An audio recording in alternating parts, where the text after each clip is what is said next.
Hello, children. How are we?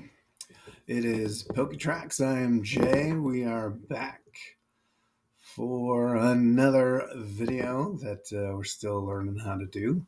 But this week, talking about our picks and polls, we did hit a couple of things. Right here, we'll start off. We got the Nidoking from the SIR from Destined Rivals.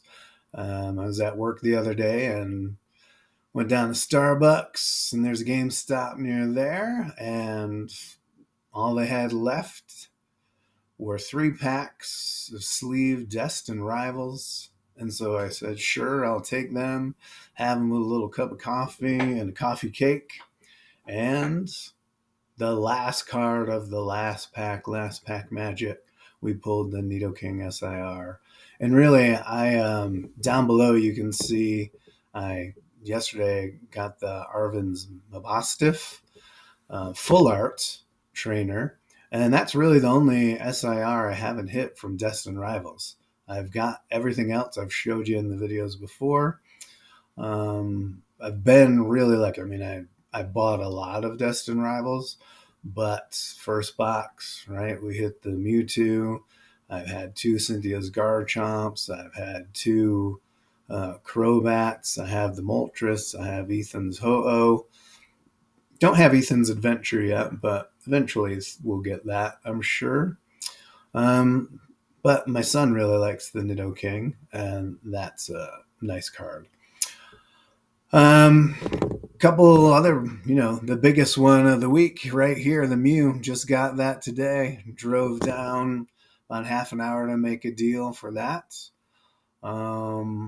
Pretty happy with that. I have, in the last few weeks, gotten the Greninja and the Magikarp.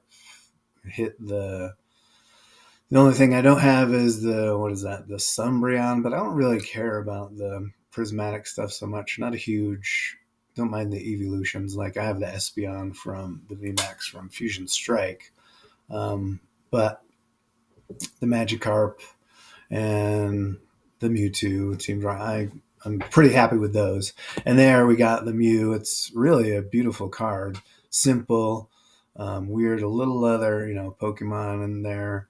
You got Poliwhirl and everything. And so it's just a very nice card to have. And then you see next to each other, I got a couple of tag teams. The one just came today, the Darkrai and the Umbreon. It's a pretty cool card. The picture there is a little, had the light shining on quite a bit. But Darkrai is a really cool character. With Umbreon, anything kind of with Umbreon is pretty good. And then finally, we have the Deoxys and the Espeon next to it, a couple of characters that I like. And we talked about Espeon in the last video with Danger Will Robinson. But here we'll kind of talk about Espeon as well, because this is what I like to call in the story the end of the second act, beginning of the third. Either the hero or the villain has, been blown up, smashed down, underground, right? And so we have to have the resurrection, right? So you have this power float image right up there. Deoxys's arms he's from outer space, so we can't really call him arms, but we've seen these things before, right? They have them in your Marvel, your DC, your heroes, many, many stories. We talked about this a lot, right?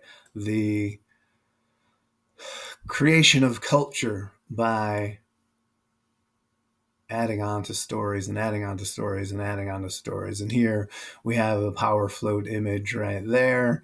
And then we have another one, right, from our favorite 80s demon, Beetlejuice, right?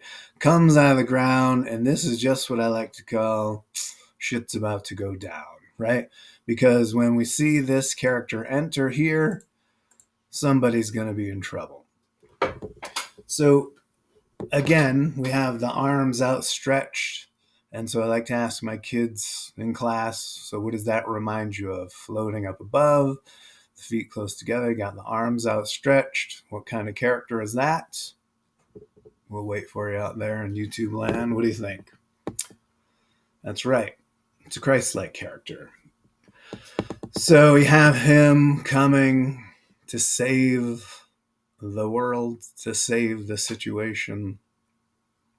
An important figure. Down here, I hit the Gholdengo just in a few packs.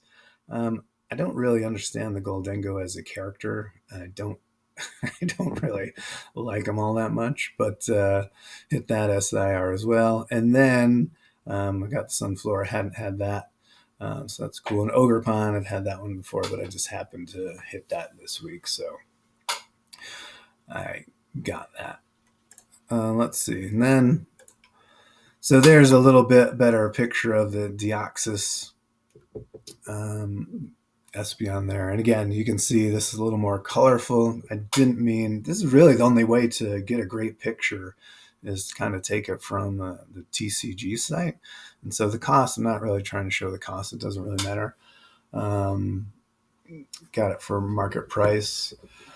I think I bought this at the store, and I bought my son like a first edition Machamp there. And so he was pretty excited, and I like this card, so I got this.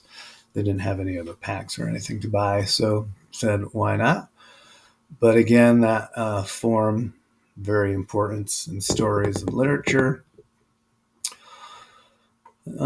So there you go. And then something that I've ordered that will be coming from Black Bolt. I ordered this 2 cards from Japan.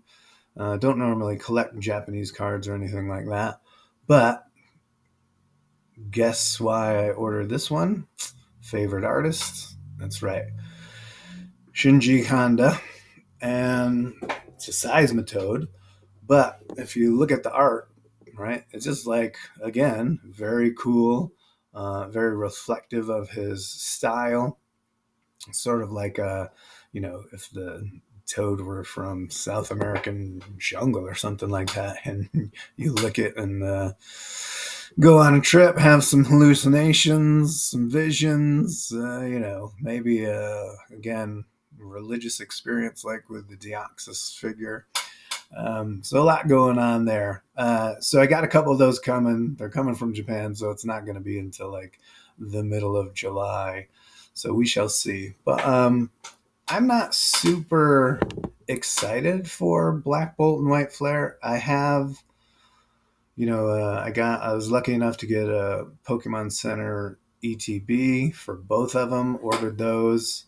And then I think on one of the other things, I got one booster bundle, box from, I think, White Flare, and I messed up the order and couldn't get it on. Couldn't get the Black Bolt, and not entirely sure why. User error, my fault. So couldn't do that. But I really like this card. Of course, you got the Zekrom, and there's a few other cards that I'll try and I'll just chase those cards. And I know I'll open some packs because it's just like opening packs to get stuff. But not super excited about it. The gen is really not for me. Everything looks very most of the arts look very kid-like and stuff, which again, it is kind of a kids anime and card game, even though adults play it and adults collect it.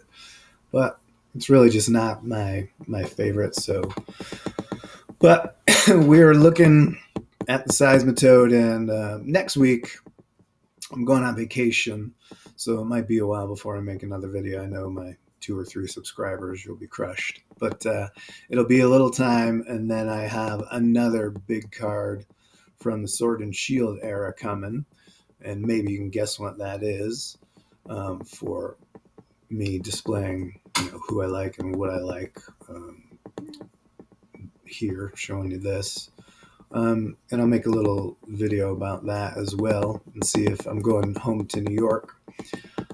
Don't know if we'll get any Pokemon cards there. Maybe, maybe not. My son gets spoiled, so it's possible he'll get some. But then I'm going to take all these Shinji Kanda cards and kind of put them in a picture frame, just, so you can see each of the cards individually. So I got that going. Even just like the commons or uncommons, like he has a couple other cards as well. I'm just forgetting their names. I want to say Magmar and some others. So that's going to be a nice little picture that I'll have a bunch of cards in when I get that done.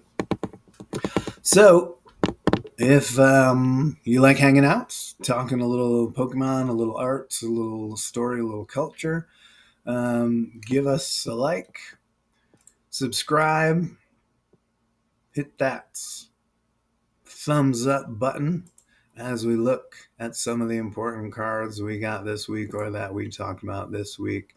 And follow PokeTracks on Instagram as well. We're getting better. We'll make some better videos. We'll get some better audio. And then maybe tell me what you like. We could do pack openings and all that type of stuff, or we'll just keep talking about the cards. Again, I'm not super into talking about investing and stuff because I'm still learning. But eventually we'll talk about that. We can talk about the business. But just kind of having a conversation about how it leads into, goes with, creates hand in hand culture, right? Storytelling. Why do we do this? Why do we collect? Why do we talk about it?